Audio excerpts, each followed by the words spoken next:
to the cloud?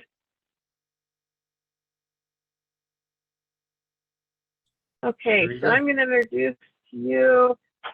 We have Daria that has joined us for 360 degrees of a Scrum Master. So Daria and I don't know, we met sometime maybe 2020-ish, somewhere in there. I've taken some classes from her. I think the first class I took from her was a retrospective class, if I remember correctly. And it was one of those, it was going to be in person. I was going to fly to Canada, and then COVID happened. And so she ended up bringing that online, and and you guys know the rest from there. So I do have to point out her book, awesome book, Retrospectives, that she has. You want to check that out.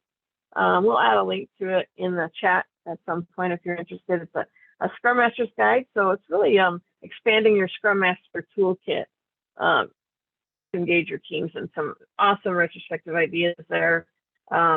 Daria is also an Agile coach, a Scrum Master, professional Scrum trainer with Scrum.org.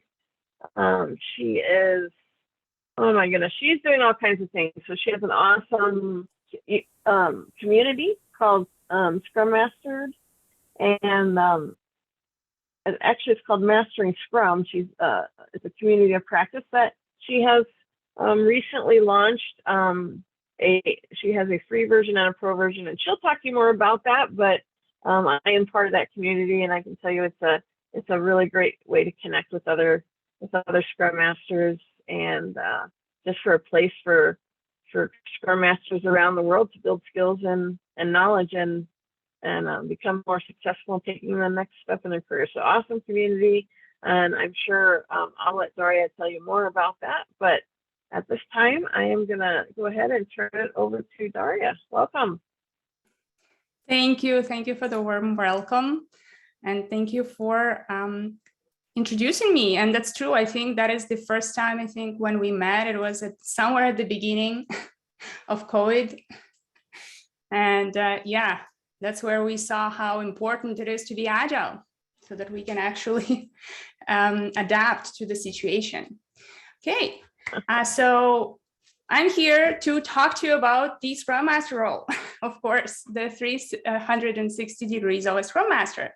And I'll tell you more about what it means, 360 degrees, of course, and what is really kind of I am all about, and why I am doing this events and why it's so important to me. So as Jamie said, I am a professional Scrum trainer. So I do classes from Scrum.org, and this is something that kind of came to me at some point when I was a Scrum Master and realized that I love helping teams. I love seeing how what I do actually brings those results. And I wanted to help others to actually start enjoying this role, because being a Scrum Master is awesome. When you start seeing those positive changes in your teams, when you start seeing great things happening and the organizations and products being successful. So that's why I went for more of the professional Scrum trainer path. I still continue to practice as a Scrum Master, so I do want to continue to have that practical view of things. And this is also a reason why I am curating the community of practice for Scrum Masters, Mastering Scrum Pro. And this is where I want to bring people together the same way as we're here, really.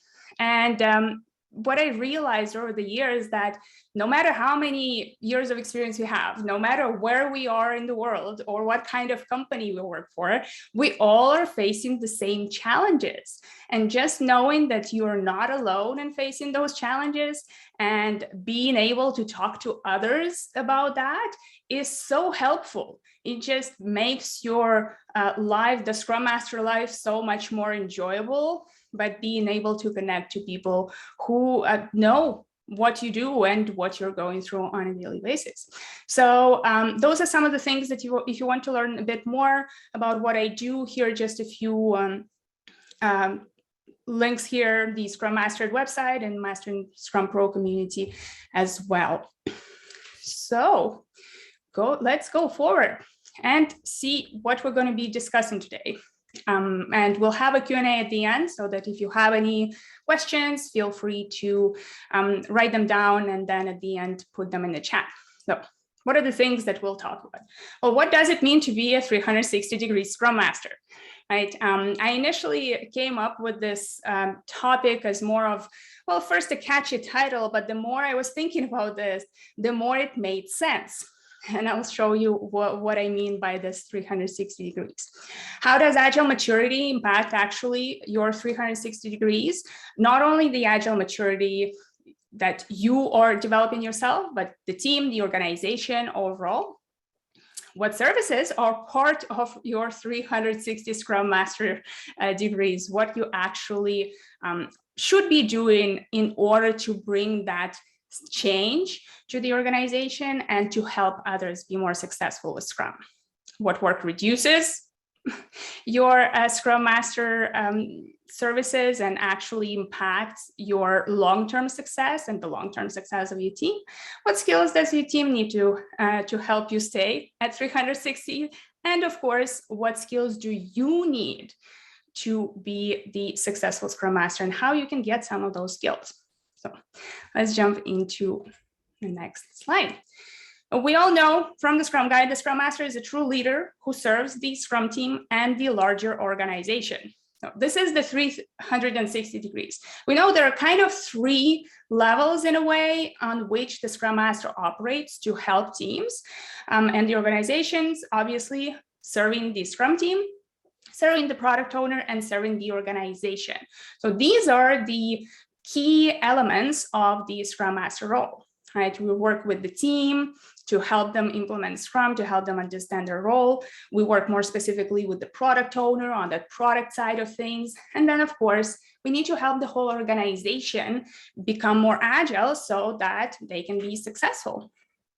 Obviously, it's not always split exactly evenly between the three, right? Time distribution might change depending on where you are. Right? You might spend much less time on the organizational side, much more time on the Scrum team side, right? Or on the other way, where you're kind of finding yourself where the Scrum team maybe needs much less attention, but you do need to focus more on the product side, organization, and everything, right? So the 360 degrees still stays the same, regardless of how our time is distributed. We always still focus on those three key things, right? Organization, Scrum team, and the product owner. And just a quick kind of explanation to why this happens, why this time changes. Well, as the team matures, as the organization matures, we might be switching from one side of things to the other, spending more time with the Scrum team, spending more time with the product owner. And that's kind of how that distribution might be changing. Right. So this is, in a way, just to highlight the fact that this is where the Scrum Master really starts to bring value when they are focusing on these three key elements, right? The three key levels of services that they offer to their team and organization. So what does it include? And what are those services that we actually provide? Well, in the corner there, you can see the Scrum Master, the 8 stances of a Scrum Master. If you haven't read that, that is a great article, the great white paper that explains the misunderstood and also effective stances of a Scrum Master. But what I actually want to focus on, we still have those 360 degrees. Well, we're talking about things like teaching, coaching, mentoring, right? We're talking about facilitating conflict, facilitating discussions, facilitating consensus, right? Leadership, that's the hardest one, I think, especially in the role of a Scrum Master when we don't have that authority and somehow we need to influence how people work. Communication, another way. And then we can look at some more of the hard skills and knowledge skills, knowledge of Scrum or knowledge of Agile tools and practices. These skills are not specifically related to one side of those 360 degrees. It's not that teaching only comes for the Scrum team or the product owner, right? All of these services are actually services we would deliver to everyone, right? with our team, when we're working with our developers, with the product owner and the organization.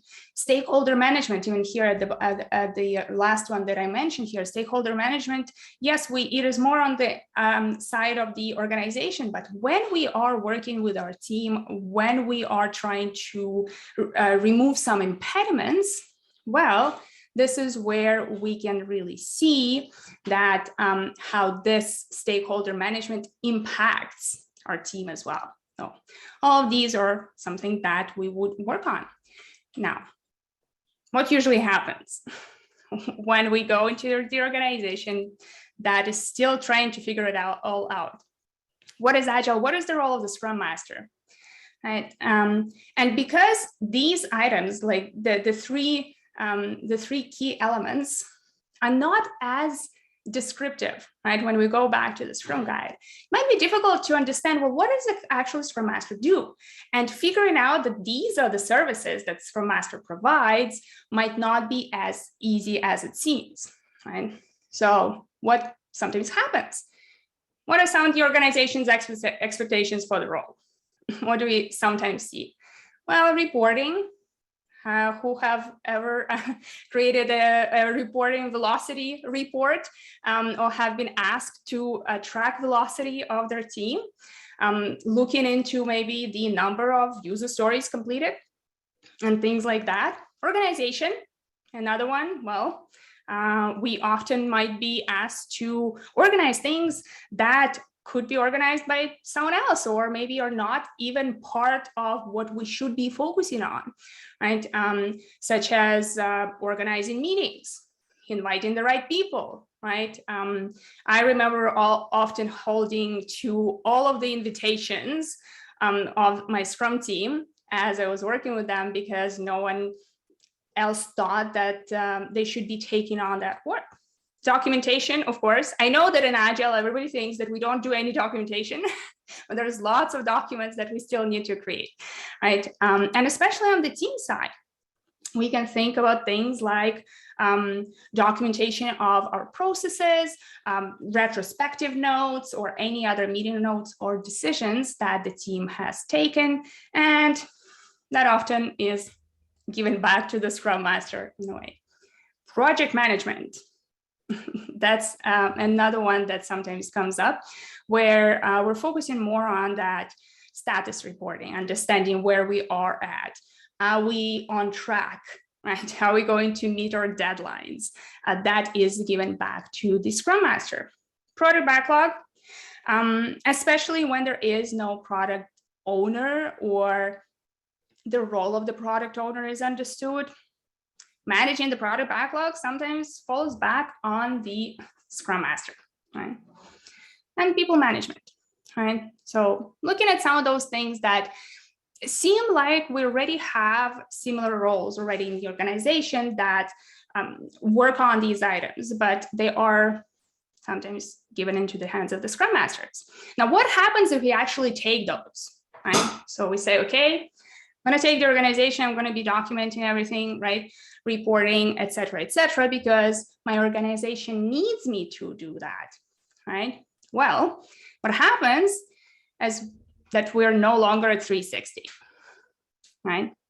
So what happens is that we have our services that we provide to our Scrum team, to our product owner and the organization, but they are very, very minimized by all of the other tasks that we're doing, right? So all of these tasks that are kind of taken away from the 360 that we should be dedicating to our team and our organization.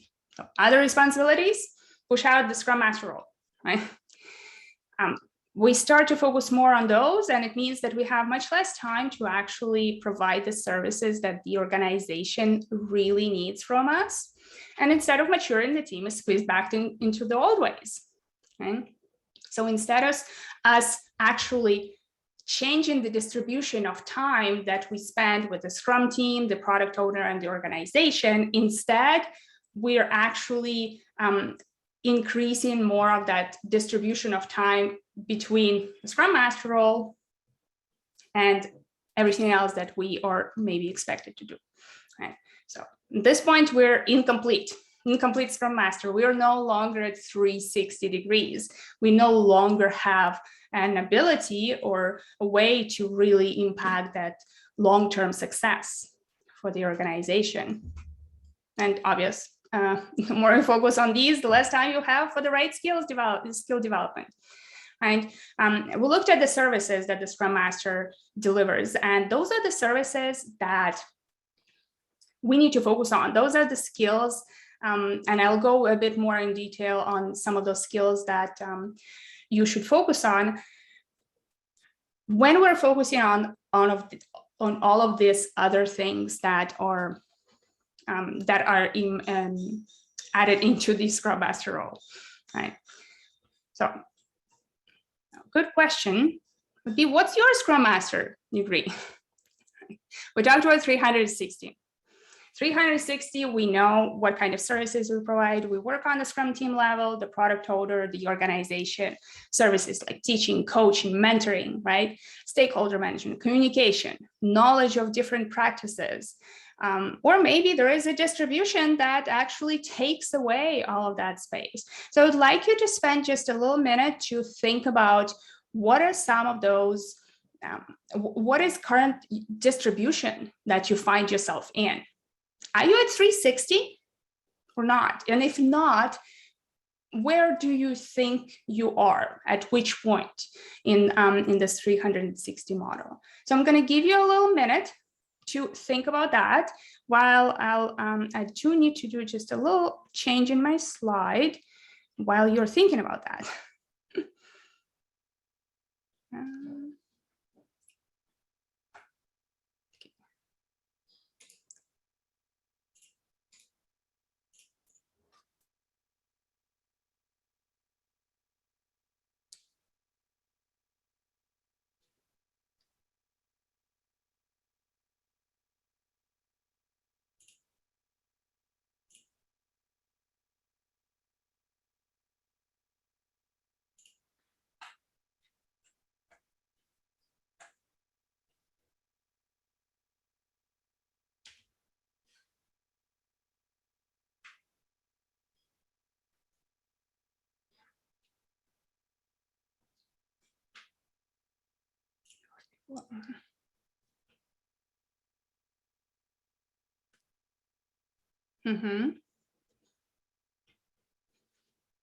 Yeah, I'm just looking at some comments. Yeah. So it 360, right? We're looking at this ideal situation, right? And think of it as, it's not a destination, right? It's a direction in which we're going. Same as agile, you cannot be fully agile, that there's no such thing, right? And what here really this is about understanding where you are at, what's your distribution, and where do you think you can start adding back that value, right? How can you increase that amount of time that you are dedicating to your true services that you should be providing to your team? And so I hope that you got a chance to think about where you find yourself in, right? And the goal of this is not really to say, hey, you're doing something wrong. No, you should be at 360 degrees all the time. But it's really about an opportunity to self-reflect and to understand where you are at right now and start thinking about, well, how can I improve the situation? How can I get closer to those 360? So you might be also asking yourself, okay, well, that's great, but who takes care of all of these work items? Have reporting, project management, we still need to do that work. Someone needs to do documentation. Someone needs to understand the status of our project, where we find ourselves. Well, I'm going to give you a little advice on where you can actually find that time back. Well, your Scrum team needs to develop skills too. It's not only about you. And the Scrum team, in order to be successful overall, they need to start working on those skills, right? Some of those items that we take on ourselves that take away the time from real skills we need to be focusing on, are the things that should be given back to the Scrum team, right? And through the true services that you should be providing to your team, such as teaching, coaching, mentoring, facilitation, you can help your team develop some of those skills, right? Things like documentation, obviously, presentation, backlog management, right? Working with the people in your team to help them understand how can they take on those agile frameworks, agile practices and tools and implement it within their work. And I can see that I put backlog management twice. So I think it was very important when I was writing it down at this point. And the last one that I want to highlight here that I have at the very end, but last but not least, is the self-management, right? We do have that people management, project management view of has to be someone who is doing that. But in the end, what we do need to remember that we need to be able to help our team become more self-managed so they can take over some of those tasks from your hands so that you can focus on the skills that you should be developing, right? So just a few things that you can already start thinking about in how you can increase your degrees, right? And get closer to that 360. Let's talk about the skills for the Scrum Master, right? Scrum Master role requires distinct skills. We talked about the services, right? And I really like to kind of split the skills here on 3 levels. The absolutely necessary skills, the kind of skills where if you don't have those skills or knowledge, you can't really call yourself a Scrum Master, right? I know it seems a little bit harsh, but if you don't have them or if you don't feel comfortable with those skills, focus on them first. Those are absolutely necessary. Then core skills. This is kind of where we start getting good, right? Once we are more comfortable with those core skills, we are starting to see a real change. We're starting to see some benefits in our team and the organization. And then progressive skills, as I call them, this is kind of a difference between a good Scrum Master and a great Scrum Master, right? From good to great, going from core skills to progressive skills. As you can see, there are some soft skills, obviously, but there's some knowledge skills as well. What are those skills? And before I jump there, don't forget the skills go over maturity levels too. It's not only the levels of absolutely necessary skills, core skills, and progressive skills, but all of those skills go through that maturity where first we just follow the rules, follow the practices, do exactly as it is maybe described, or following the practices to the T. We're on that shoe level at the beginning. It can be especially seen in things like facilitation, right? Where we just take on the practices and we implement as is. Then we're getting to the high level where we no longer just follow the practices, but we start to experiment, we start to develop our style, right? And this is where not only we're able to improvise on the spot with those skills, but we learn from our own experiences rather than just learning from others, and we're able to help others succeed. So this is kind of the 2 models coming together. We have 3 levels of skills, and then within each skill, we can get better, right? So let's look at some of those here. Absolutely necessary skills. Focus on developing these skills first. And if you see here in the middle, I gave you this little indication of where are you most likely to spend most of your time, right? The 360, well, this is the team, right?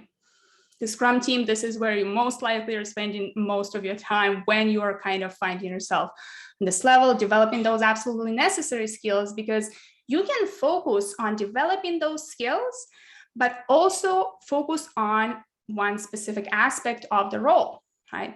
The Scrum team. Here you can see a couple of skills that I have mentioned here, and I truly believe that without these, it is very difficult to start really seeing any benefit from the Scrum Master role, I'd say. Starting with the Scrum knowledge. You're the representation of Scrum in your organization. You have to have that Scrum knowledge, right? And here I'm also giving you some things that you can already do to start developing those skills and continuing building on them, right? Attending classes, preparing for certifications, things like that, right? Reading books. So that is kind of very straightforward. We're trying to expand our knowledge of Scrum. Then we can look at things like learning and teaching, right?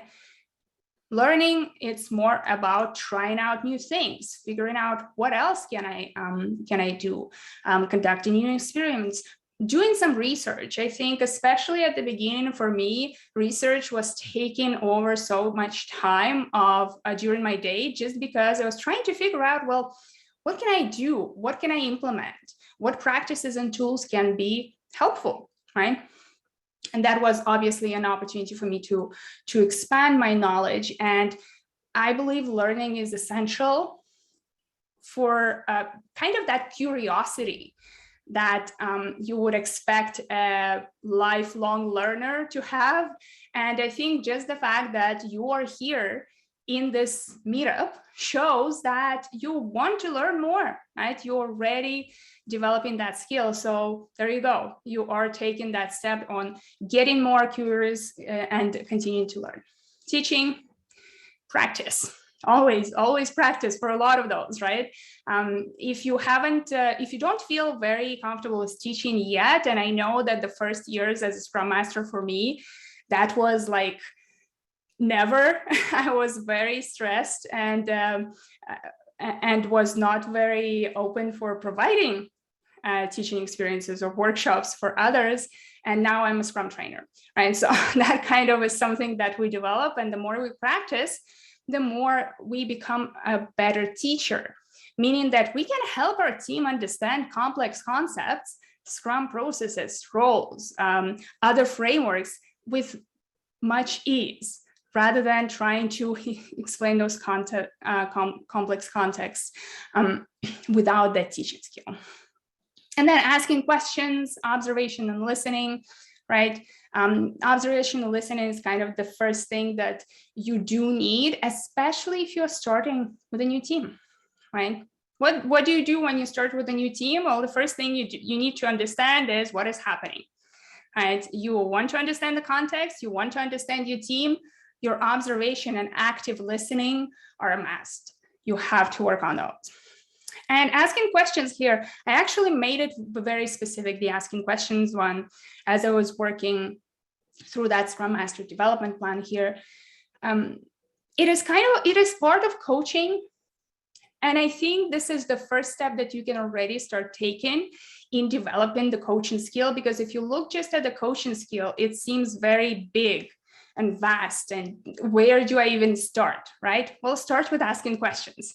Powerful questions, focusing on how you can find those opportunities to ask those questions, looking into techniques like powerful questions, and maybe figuring out where are the right moments to use the questions in such a way that it can help you create more focused and productive meetings. That's the absolutely necessary skills. Core skills. And here I say, develop these when you feel comfortable with absolutely necessary skills. If you feel, okay, I'm fine with the first one, I'm doing great, I feel comfortable enough. Now let's look at the core skills, right? We still have that the knowledge part of things, but it now kind of expands. Knowledge of good agile practices, right? Continuous learning, continuous research. That's why that learning skill is so important at the first step, right? Because we need to continue to learn.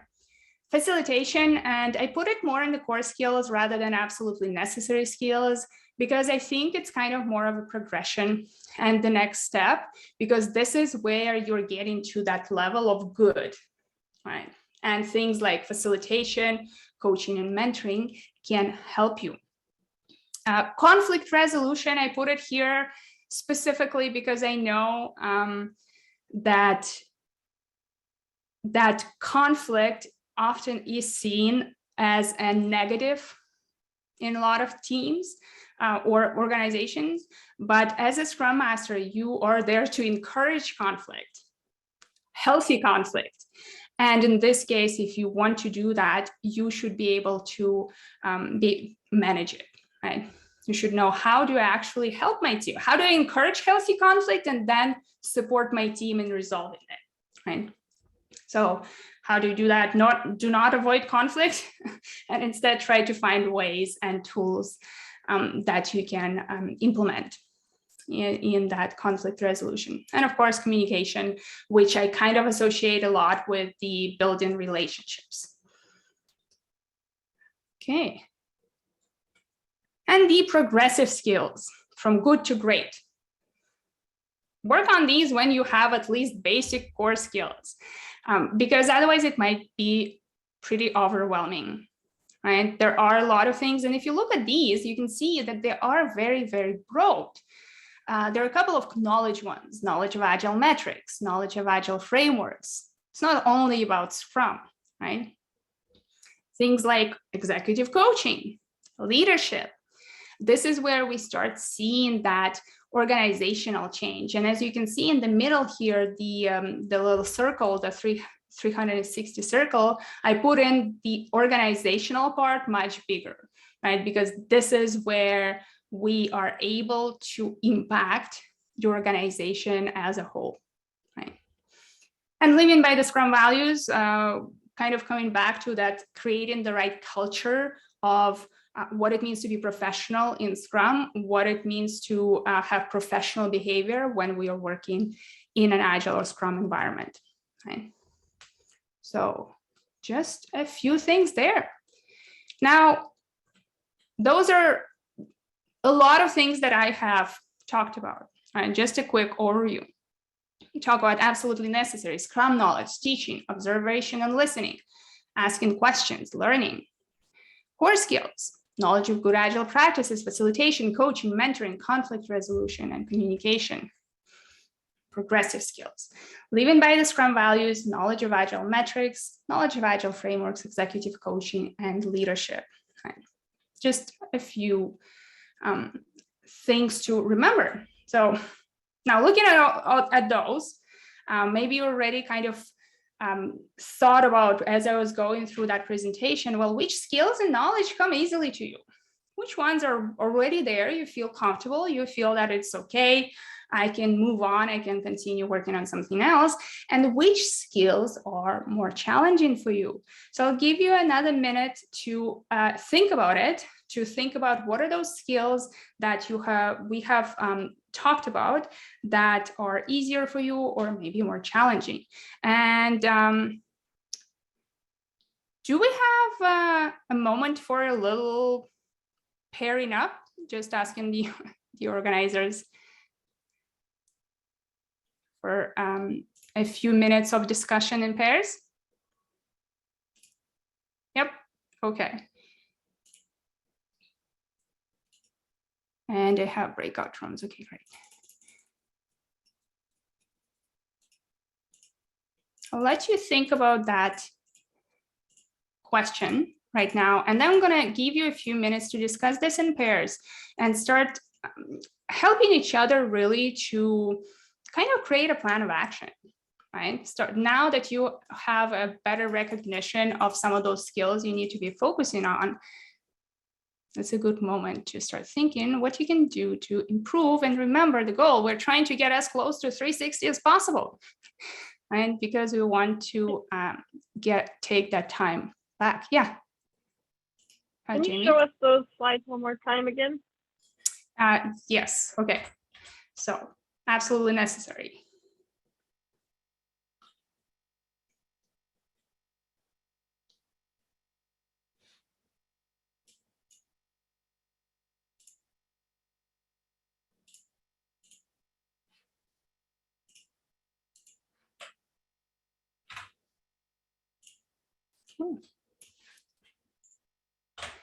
Core.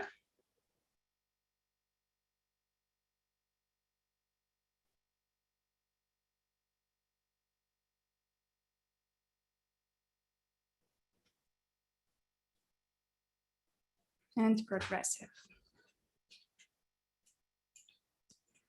Okay, sending you for a few minutes and looking forward to getting you back into the main room.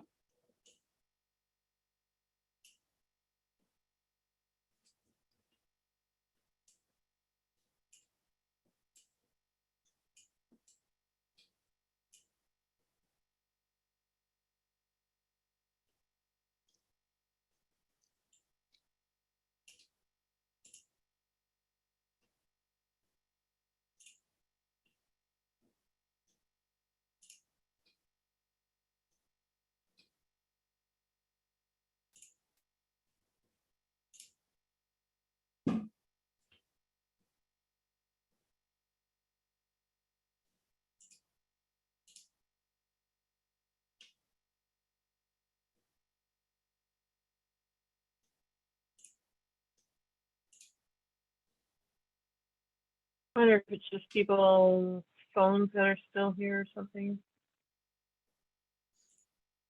Yeah, I'm just looking into making sure that everybody has someone in the room so that they don't find themselves all alone. Room 21 is asking for help.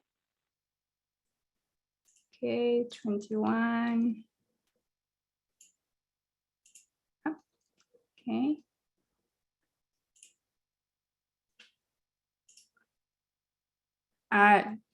Asking for help. There are two of them there, so I don't know if they wanted to ask a question or. Okay, everybody seems to have a partner now. Yeah. Yep. There you go. Oh, room 1 just has one person in it. Yep, just move them. I got it. Oh. Much harder to manage such a big group of people. I know. Oh, she's back. We're back.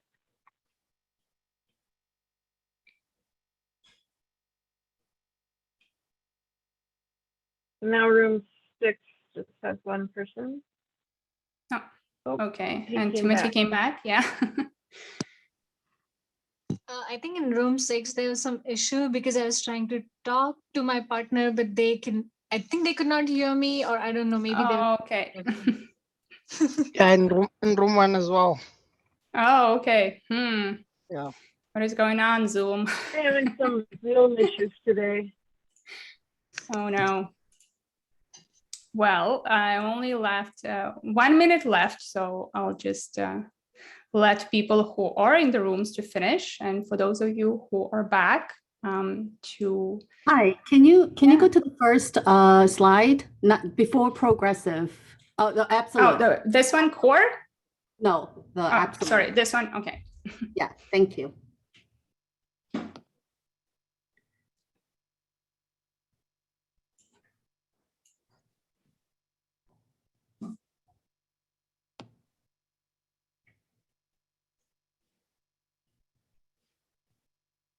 It's one thing I love about being a Scrum Master is that there is so much to learn. There's so much to it. There's always room for improvement. You can always learn something new. And so I really, really like that about this, about being a Scrum Master. There's and so I think many this is kind of areas that you can focus on. Yeah. I think the Scrum Master is very underappreciated role. Yes. I think it's the least appreciated role. I think that's what I think.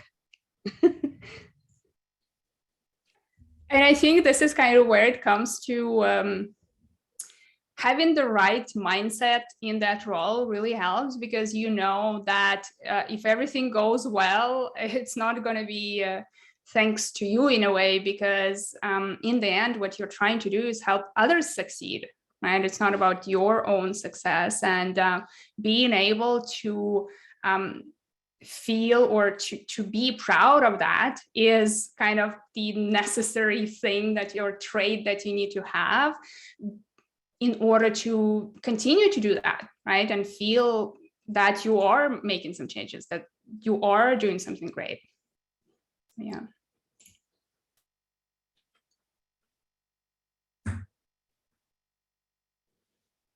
And everybody should be getting back in just like a few seconds there, right? And right now, okay. Okay, everybody should be getting back now. Okay, welcome back. Welcome back, everyone. Okay, so that was just a really quick opportunity for you to think about these, and I assume that Jamie will be sending the presentation anyway to everyone, so they will have an opportunity to get back to those slides. I know that's a lot of information. So yeah. I know we're kind of at a time, just a quick reminder talking about my community of practice for Scrum Masters. If you are interested in a more dedicated and guided way into your Scrum Master career, you want to continue to connect with other Scrum Masters around the world, participate in live event and get some coaching and mentoring during that time by getting answers to your most challenging and tough questions, then consider joining our community. You can learn more on the masteringscrum.mn.co link. And for all of the Scrum Masters of the universe, if you join our community, I would be sending out the retrospective poker cards to everyone who joins. So just let me know if you're a Scrum Master of the universe when you join, and I'll be super happy to share the retrospective poker tool with you. So there you go. Just a few things. And I'm getting to the Q&A, making sure that we have at least 10 minutes to questions answered. So if you have any questions, feel free, I guess, to either unmute yourself or put it in the chat. Oh, I have a question there already. Hey, if I may go, yeah, Chandrasekhar here, by the way. I hope you're able to hear me okay. All right. So my quick question, so although we I work as an agile coach, and I've been coaching teams for quite a while now. I've held the Scrum Master role as well.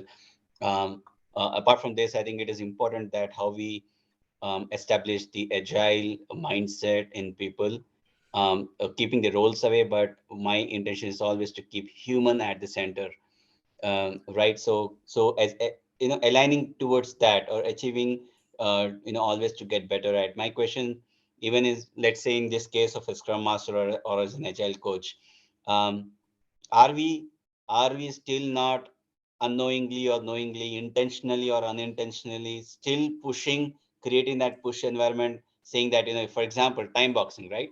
10 minutes or any of the events that you time box it. What if you deviate from it, right? What happens if you are going over it? Are we really coaching or teaching teams to push and rush towards making sure that you attain the time box, or is that you understand the behind the scenes or the bottom line intention of why there is an importance of time boxing? I mean, I've just picked time boxing as an example, but any of those other practices, are we really creating a pull environment, or still being a Scrum Master or agile coaches, we are bound to these organizational top bottom approaches which are making us to create that push environment rather than pull? I'll pause here. Okay, well, more specifically, because you talked about time boxing, I'll talk a little bit about that too. I guess I think they will help answer the question overall. Is there are certain boundaries in the framework, right? When we talk about serving leadership or leadership in general versus management, it's not just, hey, do whatever you want. Right? It's not really that, right? What we're trying to create is a bounded environment. We set some rules around it. We give clear goals, and then provide tools to people if they need it. And then we let them figure out how to get to that goal, right? As one of the saying, there's a saying that a quote, if you tell people where to go, but not how to get there, you will be amazed at the results. But you need to tell them where to go. And things like time boxing or other rules are there in place to make sure that we're not just kind of running around in all different directions. And in this case, if we're talking about time boxing more specifically, what it helps us to develop, well, it's a skill, right? It's another skill. How can we get to the goal of the meeting and be productive and effective within this time? Because otherwise we might be spending 2 weeks on just planning and get into analysis paralysis. We're trying to prevent that. That's what we're trying to teach, right? And as a Scrum Master, the way you kind of, instead of pushing, right, what you're doing is you're setting the boundaries, but then making sure that people have all the tools and knowledge to be successful within those boundaries. Same as you wouldn't throw them in the water if they don't know how to swim, right? You wouldn't leave them all alone with a conflict situation if they have no idea how to resolve conflicts. And in the same way with time boxing, right? You have those boundaries, now teach them how to work within those boundaries more effectively. Absolutely. Just a follow-up. I'll leave the forum for others to pitch in. But isn't that most important? We rather jump on, or with kind of a peer pressure or the leadership pressure that we are time bound and we need immediate results, right? Instead of what and how, are we really focusing on the why part? I think that's the most important, be it any initiatives or any practice or any agility that we bring in. Can we focus on the why part? I'm sure what and how, where will automatically follow, because that is where we can, as in coaches, because Scrum Master is also a team coach, can help create that pull environment, of course, with time that it'll get better. Your thoughts on that, Daria? Yeah, I'm not sure if there was a question. I just wanted to jump into the next other questions as well. So I hope that was good information there, at least to start off with. Let me jump into the next ones. Just to see here, how can I get my first Scrum Master job? You are in the right place. I think the first, you are starting by creating those connections. If you are in the organization already that is going through an agile transformation, look for other agile coaches or Scrum Masters or your agile department. Can you shadow someone? How can you show your passion for this job, right? My first Scrum Master job, I switched from a completely different job, right? I was a content manager and I became a Scrum Master, right? It's kind of putting in front of my manager why we need a Scrum Master, why our team absolutely has to do that, and putting myself in front of saying, well, I'm ready. I already have the certification, I already attended the classes. I know what I need to know to start off with. So looking for those opportunities within the organization already to get some of that experience that you need, at least by shadowing someone. And next week, I'm actually releasing a video on my YouTube channel talking a bit more about how you can get that Scrum Master experience, even if you're not a Scrum Master. So stay tuned. You can follow me on my YouTube channel called Scrum Master. So that's an upcoming video. What are the best tools to use for conflict resolution? Look into books such as Nonviolent Communication. It can be a good book to find some of the conflict resolution tools. You can use even practices such as empathy map, appreciative interviews, which is a liberating structure, right? To help people share their opinions more openly, but you would need to start with building, Radical Candor. Stormy shows a Radical Candor book. So look into that. And Crucial Conversations. Okay. I think there was, what else do we have? Stormy, I know that you raised your hand. Is there a question that you would like to ask? Yeah, quick response to the gentleman. I don't know actually who his name was. There's a lot of people on this call. I think what he was, and then I do have a question, but I think what he may have been alluding to was the rigidity of time boxing. And in my experience, that's a great way to start with an immature team. Use that as your baseline.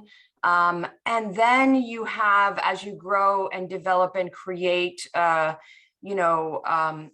mature as a team, particularly in these times where we're working remotely and things are just not the same as they were when they created these very specific time boxes. Experiment a little bit, find out what works, use a sprint, and see what works and what doesn't. So that's actually what I would suggest, to help to work with your product owner and your team to agree on that and do an experiment, see what works. My question actually has to do with the fact that I'm actually a product owner. I've been working in the product space for about 3.5 years. I'm not an expert, but I'm not a novice. But what I'm realizing is I had the fortunate experience to work in an awesome company, my first job, that truly embraced that agile mentality and the culture, and just, I don't know, it's something intangible when you have a company who truly does empower their teams. So I assumed that's just what agile was because it was my first job ever working, right? Now I'm working on contracts at other organizations, and I work specifically in the healthcare space because I'm a registered nurse. I come from healthcare. And so they're very risk averse and slow uptake as far as agile and such. So what I'm realizing now is I think I would like to move more into the Scrum Master role. I think that's going to fit more with my personality and my constant desire to teach, to learn, to be that servant leader, rather than where the product owner / product manager is now is really now a lot more focused on business marketing, KPIs, and I need to know all those things. So my question to you is, do you see is there an advantage or a disadvantage to that as a background? And what may be a good group, book, something that could help me in that transition? Yeah, so in terms of the background, I know that people come from very different backgrounds when they are switching to the Scrum Master role. And I think that background is not as important as your passion for the role and your understanding of the skills and traits that you need to be successful. If you think that you will love learning, teaching, facilitating, then that's great, right? Those are the skills that you can develop. If you feel that this is something that speaks more to you, I don't think that the background there is an absolutely necessary background to the role, right? And in terms of, I guess it's the same as for others, right? How do you get your first Scrum Master job? I think already the fact that you have the product owner background, and for anyone who already worked with the Scrum team in a Scrum team, this is a pretty good way to show that you understand the environment, you understand what it is all about. So you have some of that experience that is necessary. Now you need to show that even though you have that experience, how are you going to transition to the Scrum Master role? What else are you bringing to the table that will help you be a Scrum Master, right? Apart from your background that is different, right? Okay, I know we are at 1 p.m. So I'm thinking I can stay, but. Yeah, I think we're at time. I'm going to go ahead and stop the recording here.